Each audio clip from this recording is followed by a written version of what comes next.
gentileza de manterem desligados os celulares ou colocarem no silencioso. Na noite de hoje, o tema versará sobre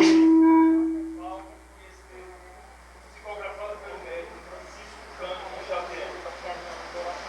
Como a agenda da noite tem, inicialmente para compor a mesa, convidamos o presidente da Comunhão Espírita de Brasília, senhor Durval Moraes de Castro.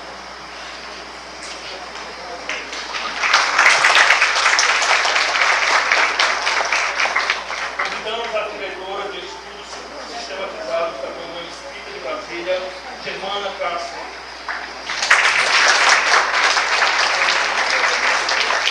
Convidamos ainda para compor a mesa a dirigente da fase de estudo 1A, Heloísa Magalhães.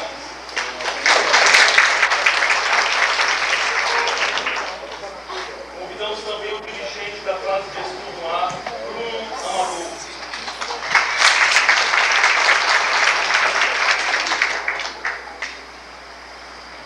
Convidamos também para compor a mesa a dirigente Maria Luísa.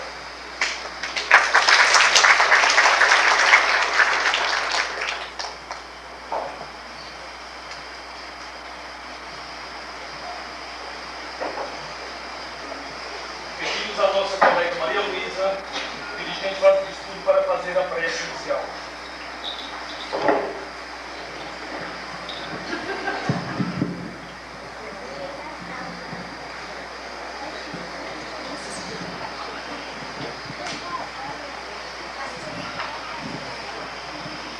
Boa noite, irmãos. Fechemos os nossos olhos. Mentalizemos a figura do nosso querido Mestre. E entremos em sintonia com a espiritualidade superior que se encontra nesta casa abençoada, nos trazendo a alegria de estarmos aqui presentes no dia de hoje, para coroarmos os trabalhos dos nossos alunos durante o ano e agradecendo a oportunidade de aqui estarmos, trazendo através dos nossos alunos o estudo da doutrina espírita nos seminários por eles preparados, agradecendo ao Pai a oportunidade da reencarnação, agradecendo a oportunidade de adentrarmos a doutrina espírita através desta casa abençoada, onde recebemos tantas bênçãos, tanto alívio e tanto carinho e tanto amor, tanto da equipe espiritual quanto da equipe encarnada. E que o Pai abençoe a todos aqui presentes e abençoe a todos os trabalhadores desta casa, abençoe aos nossos alunos, dando a todos nós a coragem de seguirmos em frente, mas acima de tudo a fé inabalável e raciocinada que aqui aprendemos a praticar. E que o amor e a caridade façam parte da nossa vida e do nosso dia a dia. Agradecemos a Bezerra de Menezes, agradecemos ao Mestre e agradecemos ao Pai por todo o amor, por todo o carinho na noite de hoje e em toda a nossa vida. Que assim seja, graças a Deus. Obrigado, Maria Luísa. Convidamos a dirigente Heloísa Magalhães para fazer a leitura do Evangelho segundo o Espiritismo.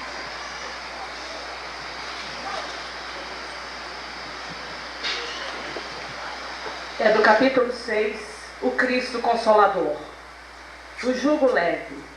Vinde a mim, todos vós que sofreis e que estáis sobrecarregados, e eu vos aliviarei. Tomai meu jugo sobre vós, e aprendei de mim, que sou brando e humilde de coração, e encontrareis o repouso da caridade. Agradecemos a Heloísa, pedimos, convidamos o presidente Durval Moraes para dar as boas-vindas. Boa noite, senhoras e senhores. Ao declarar aberto o seminário sobre o livro Paulo Estevam, nós faremos pequenos comentários sobre o evento. A comunhão, através da diretoria do estudo doutrinário, faz algumas modificações na apresentação dos livros, fazendo peças teatrais. Isso é um trabalho novo, que a nossa querida Germana está levando a bom termo. Penso, Germana, que o nosso domingo está mais cheio. Você pense mais sobre isso. não fico só nas sextas-feiras. Sala cheia, as famílias presentes, e essa é a nova meta da comunhão, que possamos ter mais eventos. E esse de hoje, com os alunos da fase 1A, que nós agradecemos pelo trabalho. E pedimos a todos que prestem bastante atenção na simplicidade da peça, como fica fácil passar os conhecimentos através de um ato de teatro, de um livro tão sensacional, um livro extraordinário que é Paulo Estevam. O teatro facilita o aprendizado. O teatro é mais antigo do que tudo. O teatro não tinha letra, o teatro não tinha nada, o teatro começava nas arenas, né? Era a única maneira de se expressar, de se comunicar. E ele perdura até agora. Hoje temos todos os meios de comunicação, mas ninguém abandona o teatro. Agradecemos ao nosso presidente pelas palavras e convidamos a diretora da Diretoria de Estudos Doutrinários, a senhora Germana Casten, para dar início ao seminário desta noite. Boa noite, irmãos. Um certo homem resolveu ser marinheiro. Ele queria conhecer todos os mares e sempre acreditava que existia uma ilha que ele poderia ali viver, saindo do velho mundo onde ele estava. Então, o inexperiente marinheiro acreditou que comprando um bom navio, resistente, que resistisse às tempestades, ele conseguiria chegar ao seu destino. E assim o fez. Entrou no navio, comprou um belo navio e foi. Um dia, ele avistou uma ilha e falou: consegui, cheguei onde queria. E chegou lá, a ilha era muito bonita, uma pequena ilha, e ele, tá vendo como eu consegui? Não precisei de tantos caminhos, nem tantos conhecimentos para aqui aportar. E lá ficou, achando que tinha encontrado o melhor lugar do mundo. E ali ficou anos e anos naquele deleite, naquela ilha, até que um dia um outro navio, maior que o dele, aportou naquela ilha. E ele, com muita alegria, se apresentou e contou da sua experiência, que resolveu mudar de vida, comprar um navio. E os marinheiros daquele outro navio ficaram ouvindo e por fim responderam e perguntaram: mas meu amigo, a sua primeira viagem e você para nessa ilha, não quis conhecer a ilha do conhecimento? Saber onde ela fica? E o marinheiro inexperiente disse: a ilha do conhecimento? Que ilha é essa? Nossa, meu amigo, mas é a ilha que é o objetivo de todos nós marinheiros. Nós compramos um navio para chegar até lá. Lá existem muitos outros navios, muitos outros marinheiros. Nós trocamos nossas histórias, nossas experiências. Existem muitos livros, muitos cursos.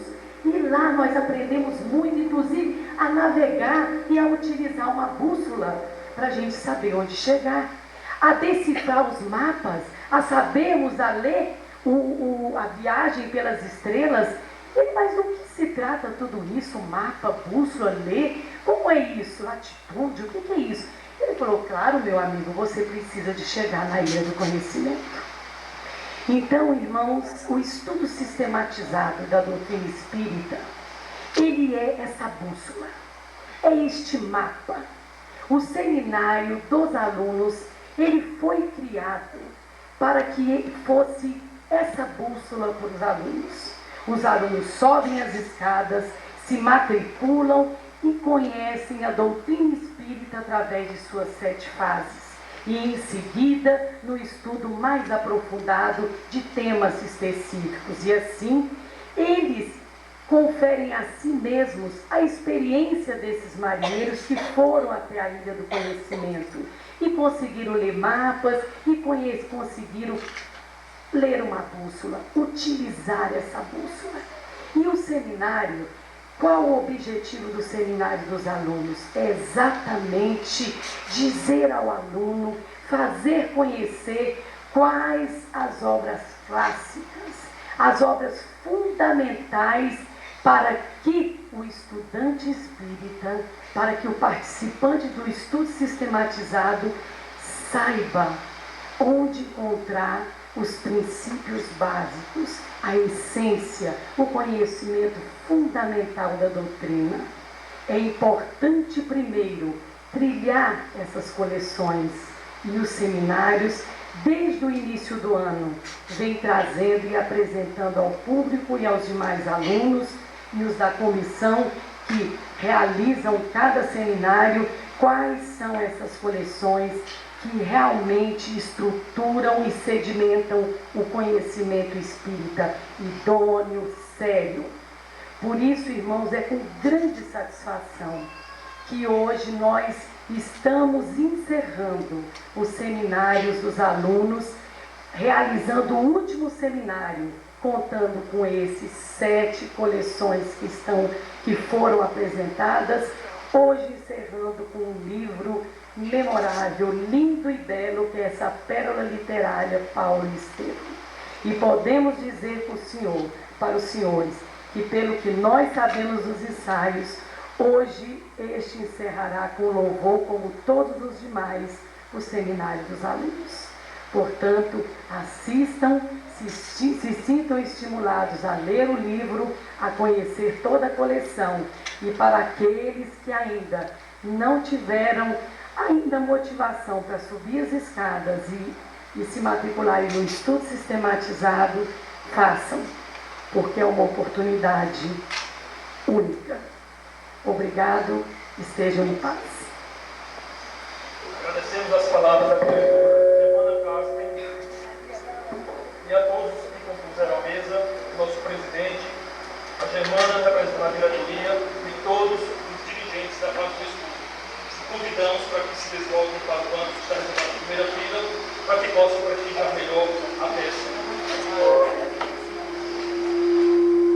Para as famílias italianas, que vai fazer um pouco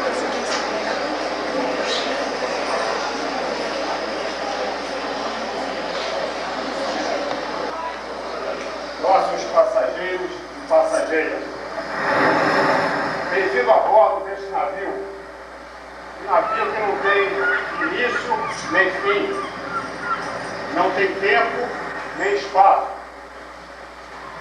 que navega em todas as águas por toda a eternidade. E tem um nome, seu nome é evolução. Esta nossa breve viagem nos trará reflexões do livro Paulo Estevam, uma maravilhosa história do apóstolo Paulo, o apóstolo dos gentios, e Estevão, o primeiro apóstolo sacrificado da era cristã.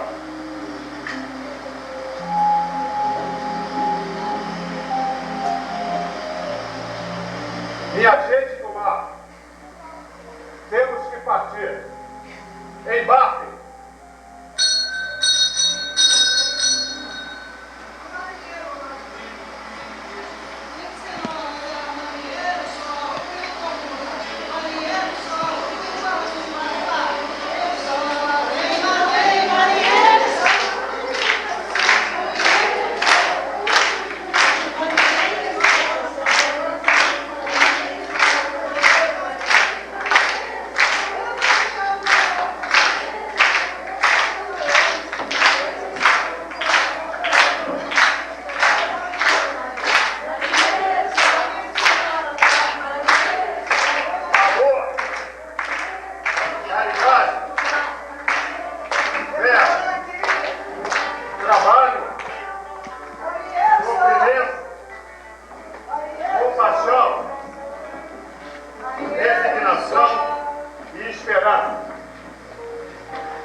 Meus barulhos, tomem seus lugares, levantar âncora, içar vela.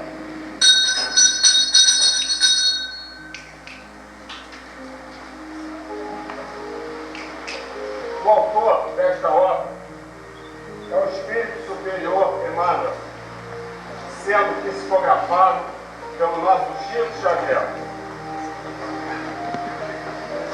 Muitos dos senhores e senhoras, neste momento, podem estar se perguntando por que, em meio a tantos livros desse gênero, por que mais o livro de Paulo de Tarso? E o próprio Emmanuel nos conta. Não tive a intenção de homenagear, pois o convertido de Damasco não necessita dessas mesquinhas iniciativas. O nosso e mais sincero desejo é recordar as duras lutas e os ásperos testemunhos de um coração extraordinário, que se levantou das lutas humanas para seguir os passos do Mestre, em um esforço incessante. Esperamos que o nosso retorno seja um ponto seguro e que todos percebamos a necessidade da nossa transformação espiritual. Tenhamos todos uma boa viagem.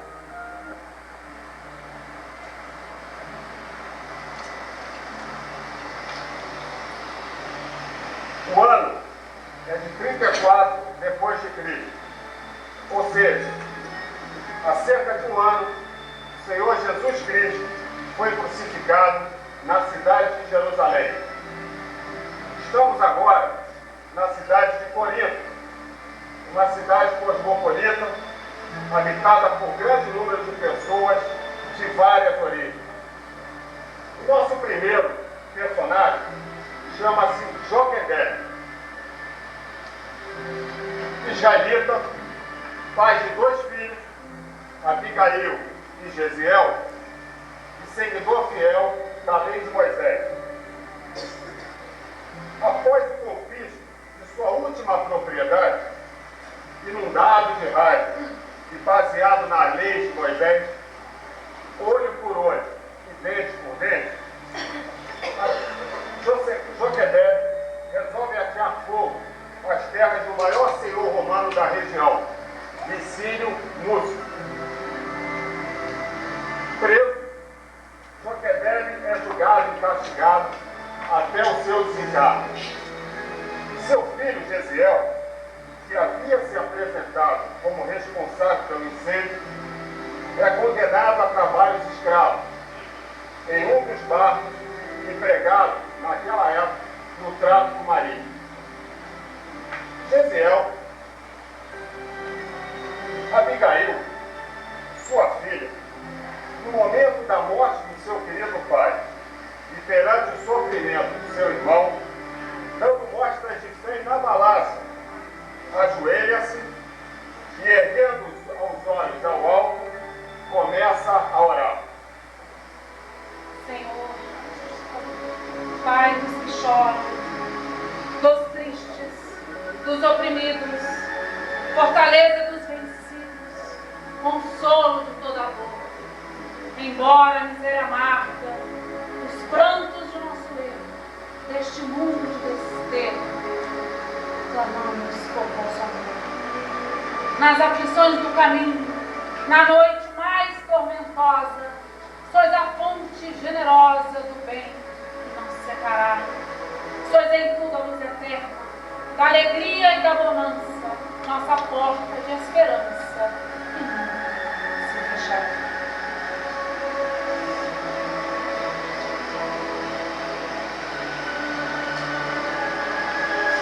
Abigail, libertada e sozinha, foi amparada como uma filha com Zacarias e Ruth, um casal de israelitas que estava de partida para a Palestina.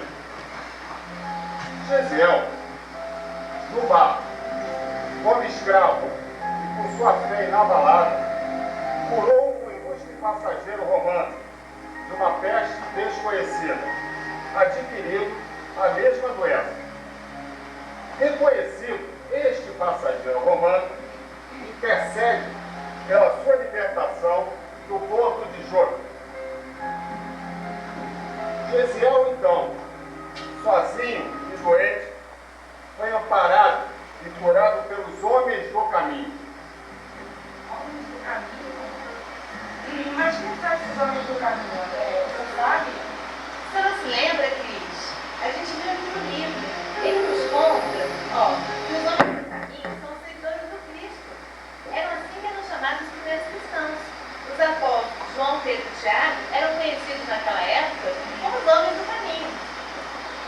verdade, Andréia. Homens do caminho.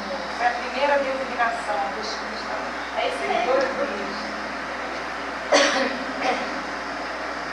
Gesiel, então restabelecido, afeiçoou-se a Pedro como um filho. Gesiel, o sábio de Messias já veio. Já ouviste falar em Jesus de Nazaré? Pedro, é verdade? E onde está esse Messias? Há mais de um ano ele foi crucificado pelos ladrões, aqui mesmo em Jerusalém. Tem comigo os pergaminhos, os ensinamentos de Jesus. Se você se interessar, ficaria muito feliz em me prestar. Claro, Pedro. Obrigado.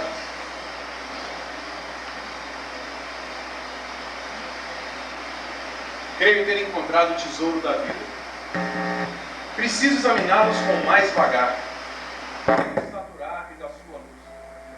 Pois aqui, presinto ter encontrado a chave dos enigmas da humanidade. Certamente.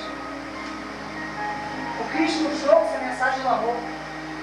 Ele complementou a lei de Moisés, inaugurando um novo ensinamento. A lei antiga é justiça, mas o Evangelho é amor. Enquanto o código passado preceituava olho por olho, dente por dente, o Messias nos ensinou que devemos perdoar 70 vezes 7 vezes. E que se alguém quiser tirarmos a túnica, dá-lhe também a capa. Gesiel, presinto que o Senhor te designou para o ministério divino. Eu, Pedro, te batizarei no novo credo com um novo nome. Um nome grego? Estevão. É isso, Estevão. Doravante será chamado de Estevão.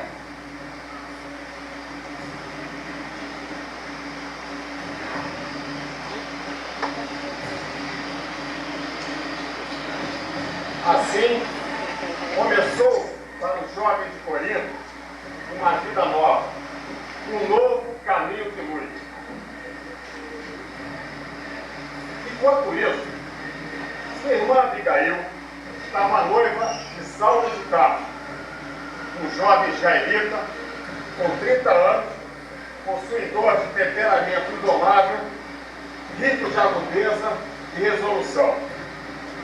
Saulo toma conhecimento por um amigo da existência de uns tais homens do caminho, que promoviam cura, em especial um homem cujo nome era Estevão. Saulo, defensor que era das leis de Moisés, indignado, exclama: Que é isso? Estão todos gritando? Quais são os dias de pregação desse tal Estevão? Saulo sai em busca de Estevão na casa dos homens do caminho. Meus caros, éramos escravos das imposições pelo raciocínio, mas hoje somos livres pelo Evangelho do Cristo Jesus. Onde estão Israel? Aqueles que ainda não ouviram as mensagens da nova oferta? Moisés foi a porta, mas o Cristo é a chave, Filho de Deus, iluminando os nossos caminhos. Cristo nos libertou para sempre. Seu maior mandamento, confirma Moisés, recomenda o amor a Deus acima de todas as coisas, acrescentando-nos o mais formoso decreto divino: que nos amemos uns aos outros assim como Ele próprio nos amou. Cristo é a substância da nossa liberdade. Então compreendemos que o Evangelho é a resposta de Deus aos nossos apelos, face a lei de Moisés. A lei é humana, mas o Evangelho é divino. Moisés foi o condutor, Cristo, Salvador. Com a lei éramos servos, mas com o Evangelho somos filhos livres de um Pai amoroso e justo. Mas como ousais proclamar a falsa supremacia de um nazareno obscuro sobre Moisés, e ainda mais aqui, em Jerusalém, onde são decididos os destinos de Israel invencível. Quem foi esse Cristo? Ele não era um simples carpinteiro. Moisés é a justiça pela revelação do Cristo. É o amor vivo, justo e permanente. Saulo, tomado de fúria e de posse de sua autoridade, conseguiu que o pregador do Evangelho fosse acusado de blasfêmia e calúnia. Assim, seria julgado perante o mais alto tribunal judaico. Sois acusados de blasfêmia e calúnia. Permite me perguntar, em que sentido? Blasfêmia, quando proclamais o carpinteiro de Nazaré como Salvador. E calúnia, quando achincalhais a lei de Moisés, renegando os princípios espirituais que nos regem o destino. Confirmais tudo isso? Aprovais todas essas acusações? Mantenho minha crença de que o Cristo é o Salvador prometido pelo Eterno, de acordo com os profetas de Israel. Profetas esses que choraram, sofreram o decurso de longos séculos, para que pudessem nos transmitir os frutos doces da promessa. Quanto à segunda parte, acredito que suas acusações procedem de interpretações errôneas em torno de minhas palavras. Ora, sois então de parecer que o carpinteiro de Nazaré é maior do que Moisés, o nosso grande legislador? Moisés é a justiça pela revelação. Cristo é um amor vivo, puro e permanente. Houve um grande tumulto na Assembleia. Vossa atitude não me intimida. Cristo nos recomenda não temer aqueles que só podem matar nosso corpo. E a paz diverte da violência, tanto quanto a força do Cristo diverte da fúria. Basta, basta! Nem mais uma palavra! Este foi o vosso último recurso.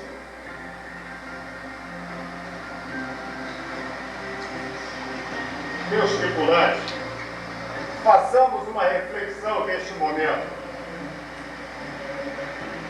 Meus amigos, Estevão não negou em nenhum momento a sua crença em Cristo. E nós, espíritas, quantas vezes nos calamos com medo da discriminação?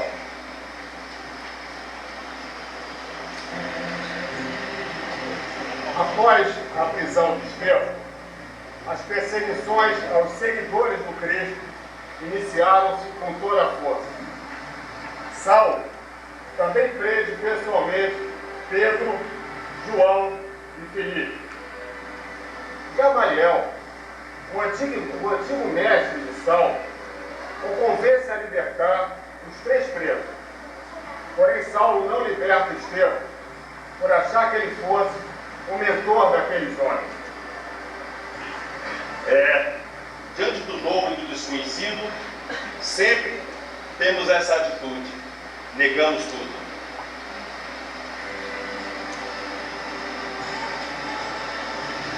Neste tempo das perseguições, Saulo planeja apresentar a sua noiva Abigail aos amigos, logo após a cerimônia de apedrejamento de Estevão.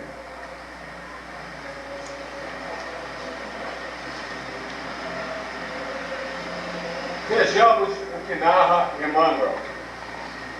Atado ao tronco do suplício, Estevão, transparecendo enorme paz em seus olhos, orava em silêncio o Salmo 23 de Davi, enquanto seu corpo era lapidado pelos presentes.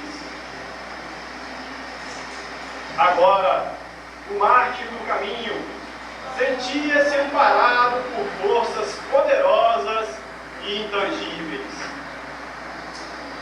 Dedicados amigos do plano espiritual rodeavam o mártir nos seus minutos supremos.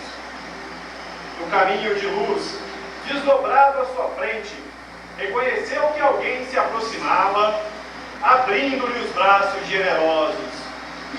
Percebeu que contemplava o próprio mestre, a resplandecência de suas glórias divinas. Foi quando o herói cristão, movendo os lábios, exclamou em voz alta: Eis que vejo os céus abertos, e Cristo, ressuscitado na grandeza de Deus. Abigail aproxima-se de Estevão, e ao olhar para o tronco do suplício, espantada, reconhece o amado irmão Gesiel. Saulo! Saulo, é Gesiel, meu irmão. Concede-me um minuto a ter com ele. Mas como? Levem-no. Abismado diante da insistência da noiva, Saulo manda levar Estevão ao gabinete dos sacerdotes, onde Abigail acolhe o irmão ensanguentado.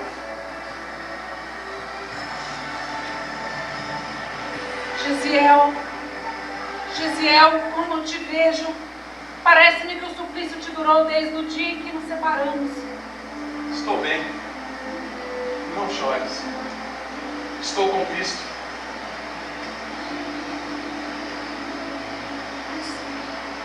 Quem é o Cristo? Por que te chamam Estevão? Como te modificaram assim?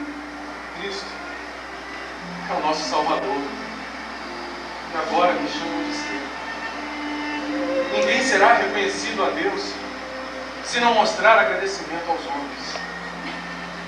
Sei que vou morrer, mas há algo no bom. Sinto deixar-te quando o mal for na vida, mas hei de te ajudar no lugar em que estiver. Que te ensinou esse Jesus? Não será antes um senhor cruel quem abandona assim um fiel servo? Não penses dessa maneira. Jesus é justo e misericordioso. Prometeu estar conosco até a consumação dos séculos. Mais tarde converterá. Quanto a mim, ensinou-me a amar aos próprios irmãos. Cristo os abençoe. Não vejo em teu noivo em mim. É um homem bom e generoso. Defendeu a lei de Moisés até o fim. Quando conhecer a Jesus, servi-lo-á com o mesmo. Ser para ele a companheira amorosa e mundial. Não te vais, Gesiel. Não nos separaremos mais agora que nos encontramos. A morte não separa os que se amam. Abigail, como em paz, fizeram o grite na prece dos aflitos e agonizantes. Senhor, Pai dos que choram, dos tristes, dos oprimidos, fortaleza dos vencidos, consolo de toda dor. Embora a miséria amarga dos prantos de nosso erro, neste mundo de desterro, clamamos por vosso amor. Nas aflições do caminho, na noite mais tormentosa, sois a fonte generosa do bem que não se secará. Sois em tudo a luz eterna, da alegria e da bonança, nossa porta de esperança que nunca se fechará. Saulo se aproxima e, por sua vez, conclui que não poderia desposar a irmã de um inimigo de maldita memória. Não, não é possível. Você é irmã do pregador, do malfadado carpinteiro de Nazaré.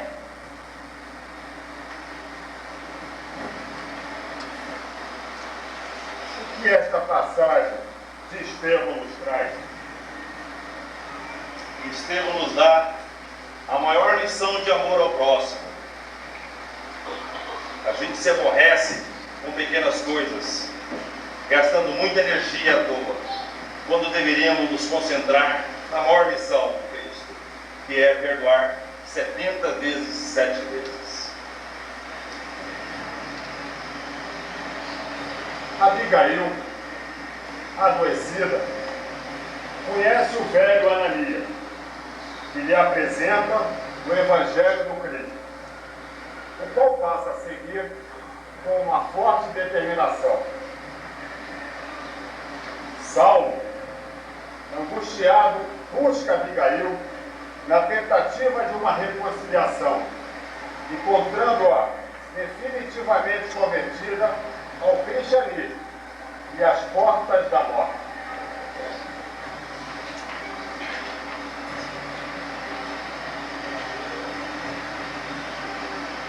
Após a morte de Abigail, Saulo, com sede de vingança contra aqueles que havia convertido, parte para Damasco em busca de Ananias.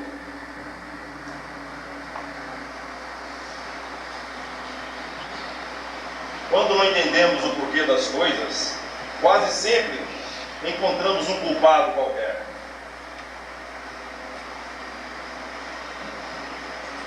Pois é. A obra nos mostra que, além disso, o orgulho, a vaidade hebreia são as máscaras que deturpam a nossa alma. Quando aceitarmos a verdade dos ensinamentos de Cristo e fizermos uma reforma íntima, vamos descobrir a verdadeira paz e a alegria em servir ao próximo e a Deus. Esse é o caminho único. É aquele que Jesus veio à terra para nos mostrar.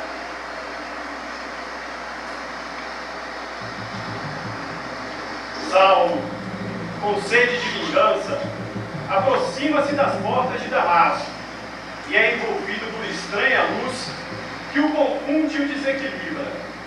A luz se intensifica e ele vê uma figura majestosa a dizer: Saulo, Saulo, por que me persegue, Saulo? Saulo, de joelhos, pergunta: Quem sois vós, Senhor? Eu sou aquele a quem tu procuras, Saulo. Eu sou Jesus.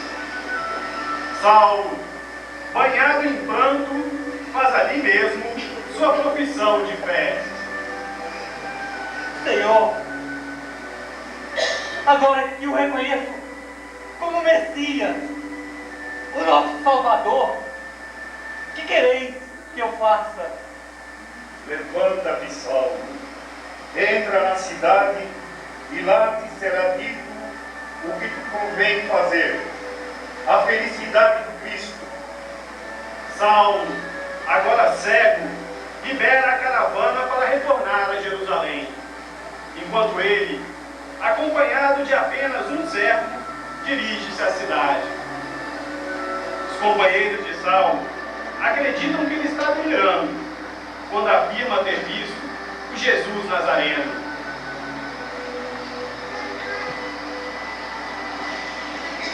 Saulo continua a sua caminhada para descobrir o motivo da sua viagem a Damasco.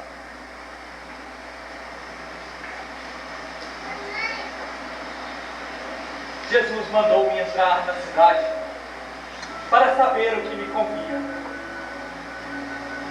Certo, não me deixará ignorando o que devo fazer.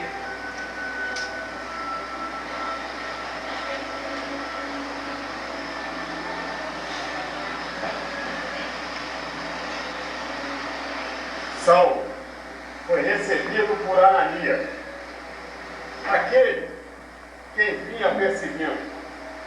Tem o diálogo da transformação. Saulo, irmão Saulo, estavas à minha procura? Jesus permitiu que você me encontrasse. E em nome dele, peça a Deus Todo-Poderoso para que vejas novamente. Se é do agrado de Jesus que isso aconteça, eu ofereço os meus olhos para o seu santo serviço, para todos sempre. Saulo sentiu que de seus olhos doloridos caíam substâncias pesadas como escamas, à proporção que a vista lhe voltava, embebendo-se de luz. É então batizado. Eu te batizo em nome de Deus Todo-Poderoso, para a crença em Jesus Cristo como irmão Saulo.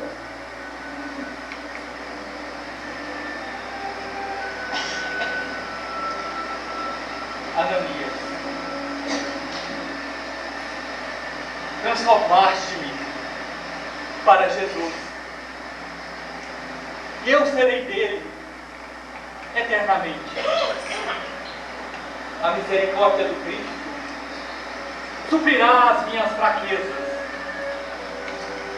Ele terá compaixão de minhas feridas e enviará os auxílios à miséria de minha alma pecadora, para que a lama do meu espírito se transforme no ouro do seu amor.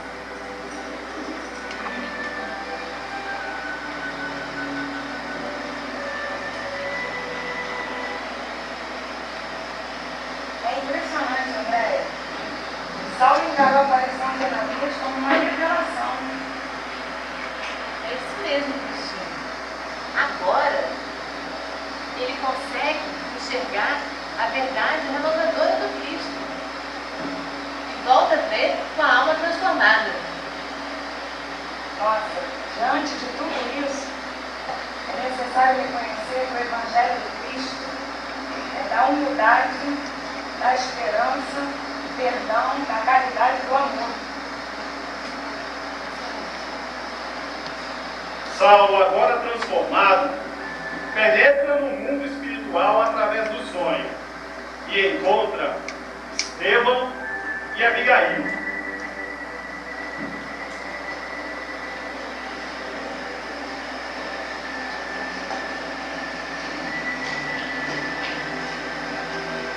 Abigail,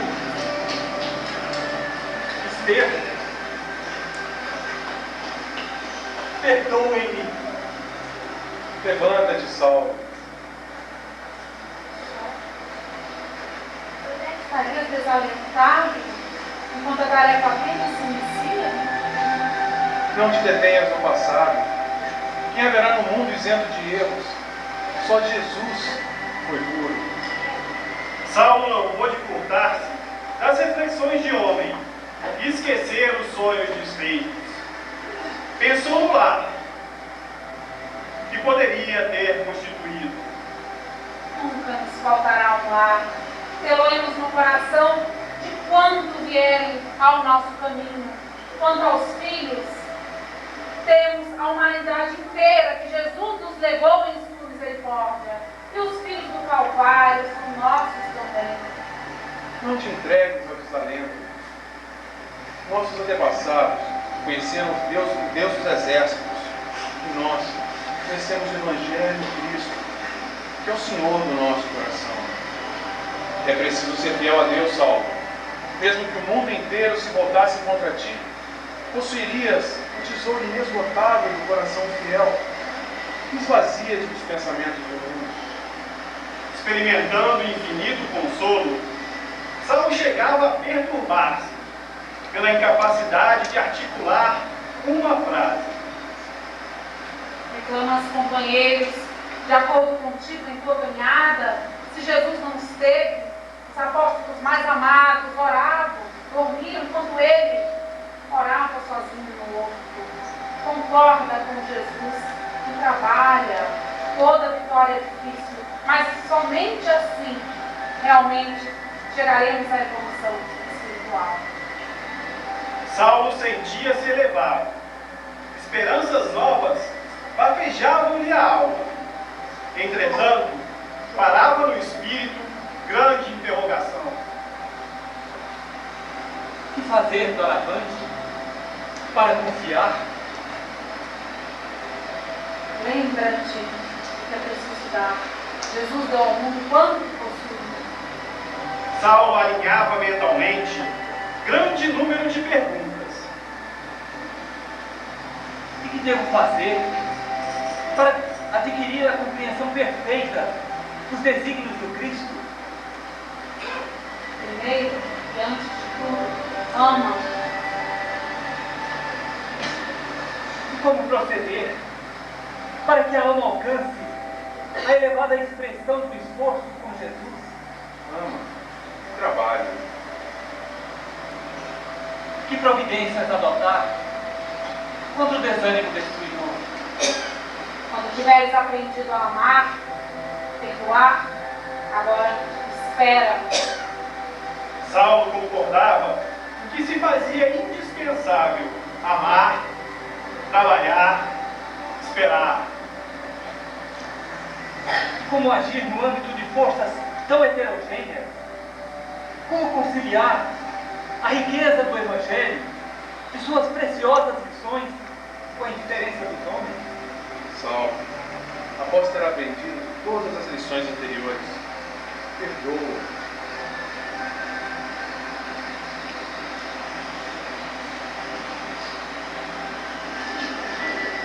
Em seguida, seus vultos luminosos pareceram diluir-se como se fossem feitos de fragmentos de aurora.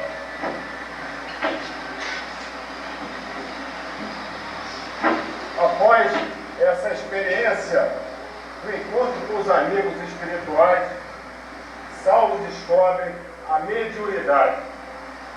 Parte então ao deserto em busca de meditação e trabalho rude. Paulo entende a necessidade do recolhimento para a reflexão dos ensinamentos do Cristo.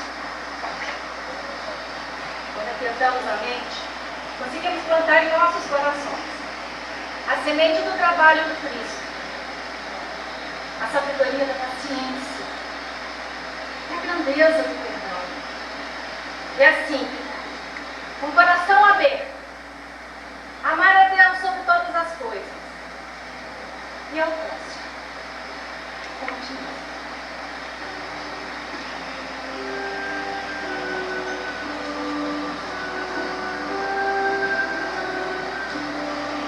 Retornando do deserto, após 3 anos, Saulo chega à casa do caminho. E os apóstolos desconfiam do lobo em pele de cordeiro e que agora precisa provar a sua transformação. Após grande trabalho e perseverança, Saulo demonstra resignação e humildade, convencendo os homens do caminho de sua grande mudança.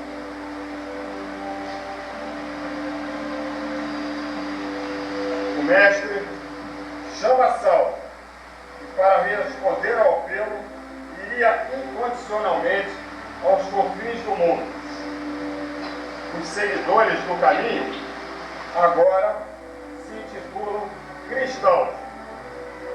E Saulo, considerando uma vida nova, tem seu nome mudado, passando a chamar-se, a partir deste momento, de Paulo de Tarso. Veja só, Andréia, o homem velho vestindo a roupagem de homem novo. Jesus disse, muitos os chamados e poucos os escolhidos. É verdade, Cris. Nesse momento, Paulo revê a sua vaidade e seu orgulho. E é só através da depuração desses sentimentos que a gente consegue realmente fazer a nossa reforma íntima.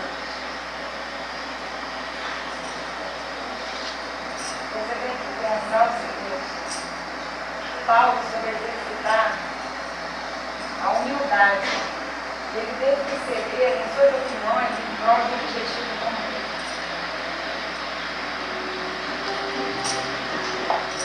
O doutor da lei, orgulhoso e transformado em cristão, conclui muitas vezes que para seguir os ensinamentos do Cristo, precisava travar uma batalha contra a vaidade e o orgulho.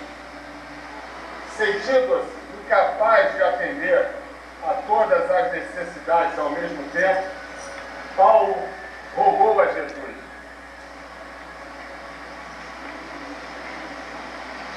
Senhor,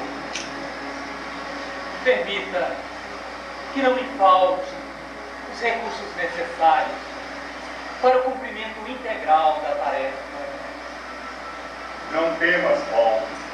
Prossegue ensinando a verdade e não te cales, porque eu estou contigo. Paulo, poderás resolver o problema escrevendo cartas, epístolas, mensagem a todos os irmãos em meu nome.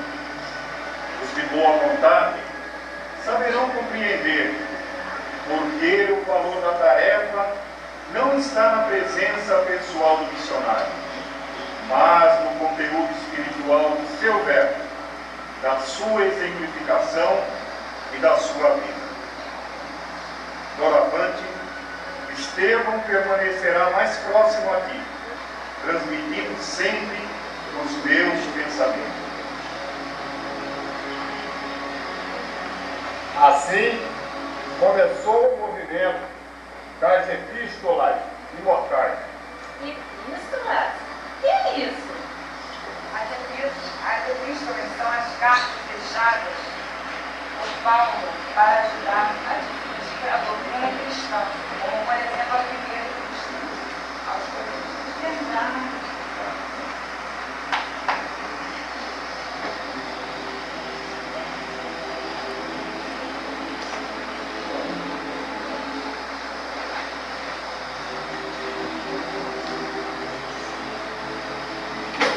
Ainda que eu fale todas as línguas dos homens e a língua dos anjos, se eu não tiver caridade, serei como bronze que soa ou como símbolo que retine. Ainda que eu tenha o dom de profetizar e conheça todos os mistérios e toda a ciência, e ainda que eu tenha tamanha fé, a ponto de transportar montanhas, se eu não tiver caridade, nada serei. E ainda que eu distribua todos os meus bens entre os pobres, e ainda que eu entregue meu próprio corpo para ser queimado, se eu não tiver caridade, nada disso me aproveitará. A caridade é paciente, é benigna, não arde nas chamas do ciúme, não se ufana, não se ensoberbece, não se conduz inconvenientemente, não busca os seus próprios interesses, não se exaspera, não se ressente com o mal, não se alegra com as injustiças, mas regozija com a verdade. A caridade tudo sofre, tudo crê, tudo espera, tudo suporta. A caridade jamais se acaba, mas, havendo profecias, desaparecerão, havendo línguas, cessarão, havendo ciência, passará. Porque em parte conhecemos e em parte profetizamos. Porém, quando vier o que é perfeito, o que é em parte será aniquilado. Quando eu era menino, falava como um menino e pensava como um menino. Quando cheguei a ser homem, desisti das coisas próprias de menino. Porque agora vemos obscuramente como um espelho, e então veremos face a face. Agora conheço em parte, e então conhecerei como sou conhecido. Agora, pois, permanecem a fé, a esperança e a caridade. Porém, a maior delas é a caridade.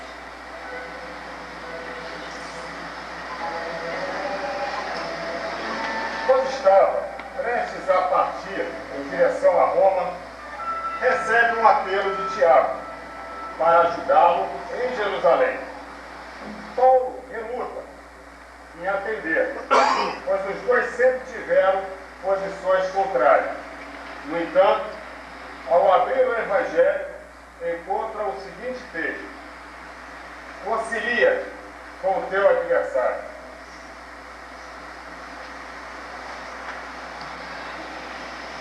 Amigos, Paulo entende a mensagem, prontamente parte em auxílio a Tiago, mesmo sabendo de todas as dificuldades que iria enfrentar. E nós? Será que nós aproveitamos as oportunidades que temos para nos reconciliarmos com nossos irmãos?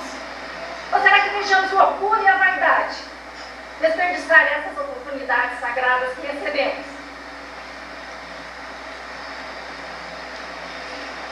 Paulo, mais uma vez, sonha com Abigail.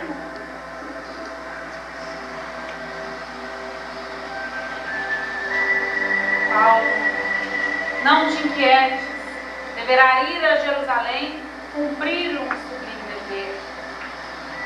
Tranquiliza-te, irás a Roma para o testemunho imprescindível, não propriamente como queres, mas segundo os desígnios do alto.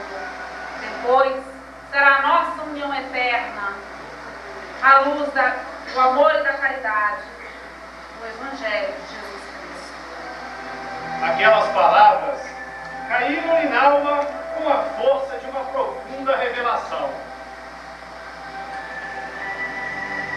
Olha que interessante, André. Paulo desejava que todas as coisas saíssem do jeito que ele planejava. Nós também queremos isso. Nós sempre queremos que as coisas aconteçam do nosso jeito.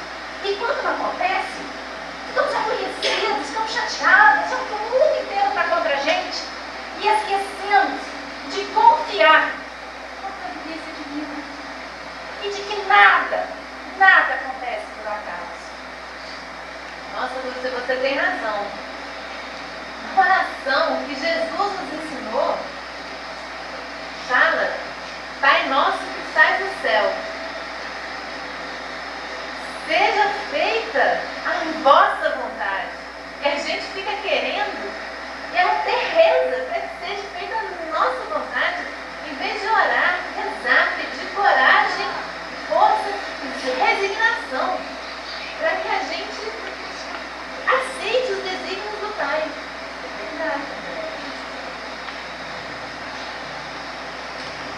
Agora, em Jerusalém, Paulo é informado por Tiago que os rabinos reviveram os processos de perseguição iniciados por ele.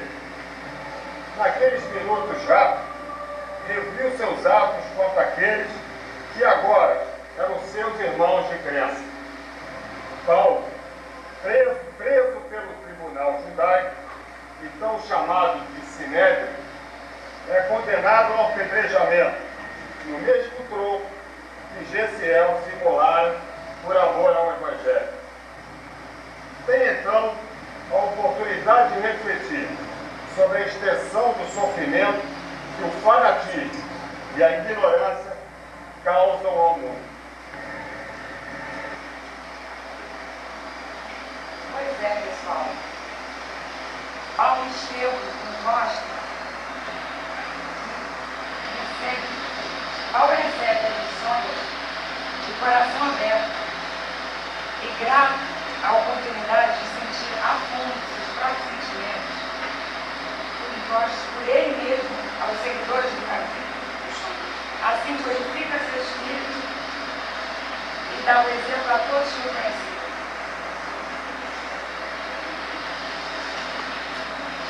Sobrevivendo ao apedrejamento, Paulo é transferido para Roma, onde será novamente julgado.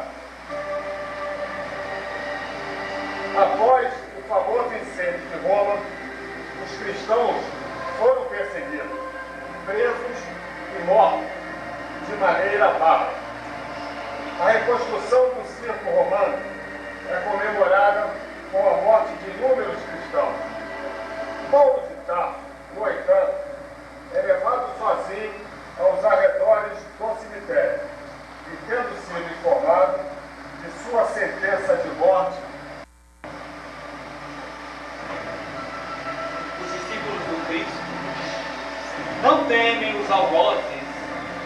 só lhe podem aniquilar o corpo físico. Não sou digno de laço. Eu partirei deste mundo buscando o mestre de amor e verdade, que dá luz à vida. Soldado, cumpri o vosso dever até o fim. Paulo de Tarso, decapitado, cai. Ainda preso em suas sensações físicas, o apóstolo vai aos poucos recebendo alívio reparador. Entra em oração, solicitando esclarecimento para sua alma, pois a falta de visão angustia-o. Com muito custo, consegue levantar-se e perceber passos se aproximando. Para sua surpresa, reconhece a voz de Ananias. Paulo, irmão Paulo. E chora copiosamente. E pela segunda vez, Ananias restitui a visão a Paulo, mas desta no mundo espiritual.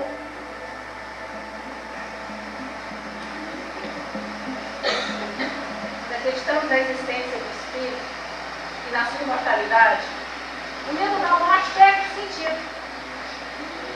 E quanto maior eu desapego do mundo material, mais fácil o desligamento do Espírito. Desejando retornar a Jerusalém, chega ao cimo do Calvário. Paulo, então, ora e agradece ao Divino Mestre a oportunidade de remissão. Nesse instante, o céu se ilumina e três figuras se aproximam radiantes. O Mestre estava no centro, conservando Estevão à direita e Abigail ao lado do coração. Coberto em lágrimas, Paulo recebe o abraço de Estevão e a carícia de Abigail. Olha o visto e ouve. Paulo, ser feliz, Paulo. Venha a meus braços, pois é desejo de Deus, nosso Pai, o nosso Criador, que reúna em seu sagrado nome verdugos e mártires, para que todos possam viver para sempre no seu reino de felicidade, de amor e de paz.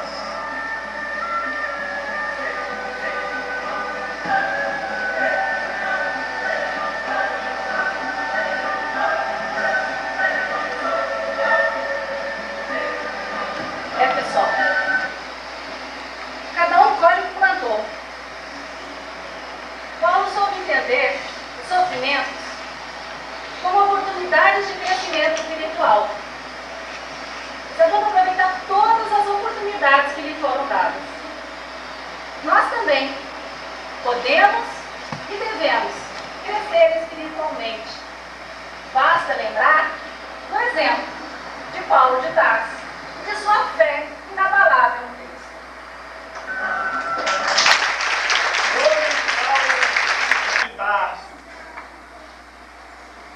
Irmãs e irmãos, chegamos ao final da nossa viagem. Diante de tudo que escutamos, somente temos que pedir a Deus, agradecer a Deus todos os ensinamentos deixados pelos nossos irmãos da espiritualidade. Estamos atracados no ponto da esperança. Em algum ponto da vida de todos, recebemos um chamado do Cristo. E o que temos feito?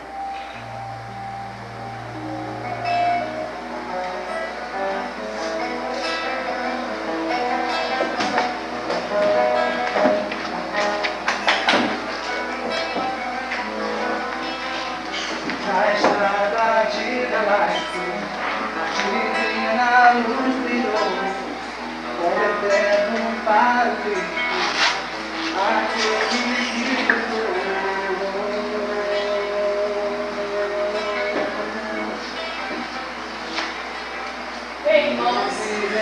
Aqui nós temos testemunhar essa história de Paulo e Estevão. Salvos somos todos nós que desconhecemos o cristianismo, e Paulo é todo aquele que aceita o cristianismo redimido e o vive testemunhando no dia a dia. Queremos agradecer a Toninho, que foi e interpretou Saulo e Paulo.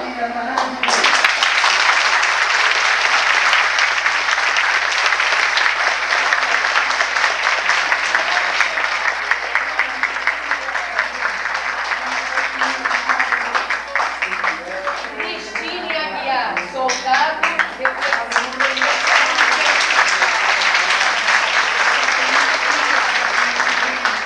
Silvio Pedro Ananias, soldado.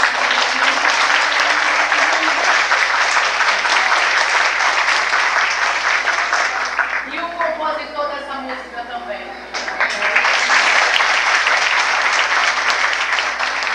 Danilo, Gesiel e Estevam.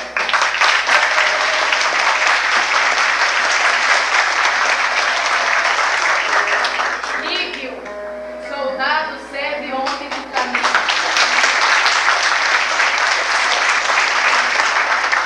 Lúcia, reflexão.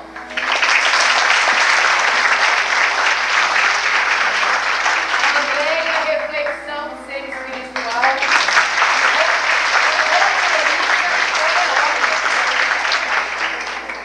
Agradecimentos especiais aos dirigentes da fase 1A. E gostaria de chamar aqui um dirigente da fase 1A para que ele fale. Por favor, peraí.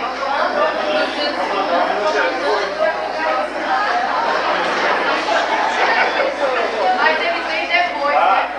Calma. Para de me der texto.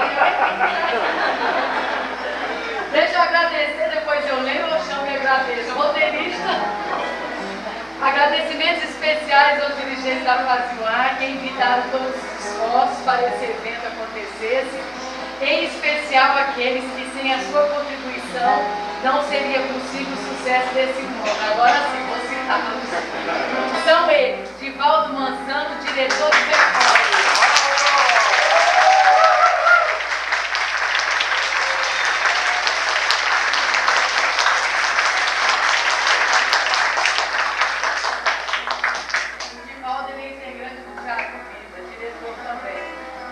Jackson Moura, pela segunda vez, ele é diretor.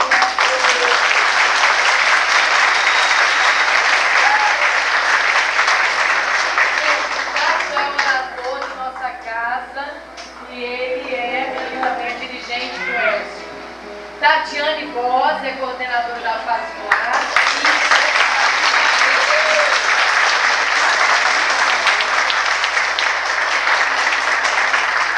Maria Luísa, dirigente da fase 1C, figurino e cenógrafo.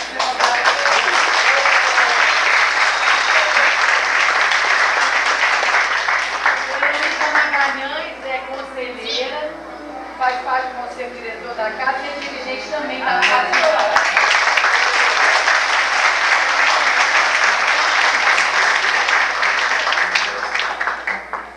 E agora, Petrônio, comandante do bar.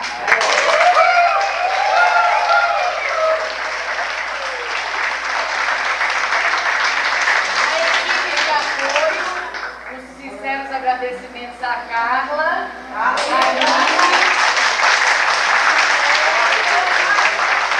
Irene, cadê? Estão todos lá em cima. E Fernanda, estão todos lá. Fernanda Almeida. Aline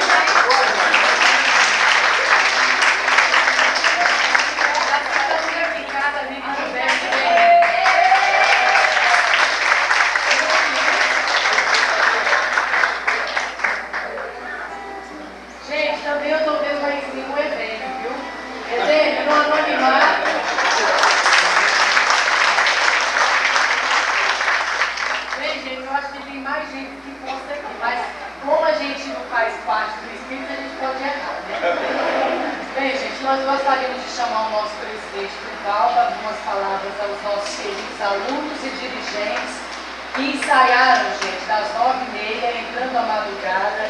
Tenho certeza que no dia de amanhã eles não trabalharão, eles estão virando. Porque a gente sabe o quanto eles estão aqui só o fantástico, né? Presidente, por favor.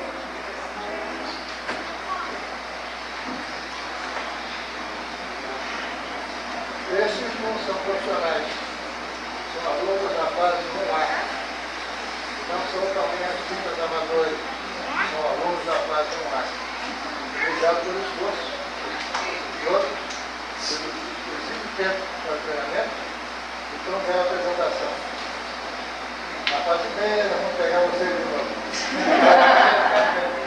Aí já tem seminário até 2 vezes, tem trabalho o tempo todo. Solicitar a vergonha que preencha a máquina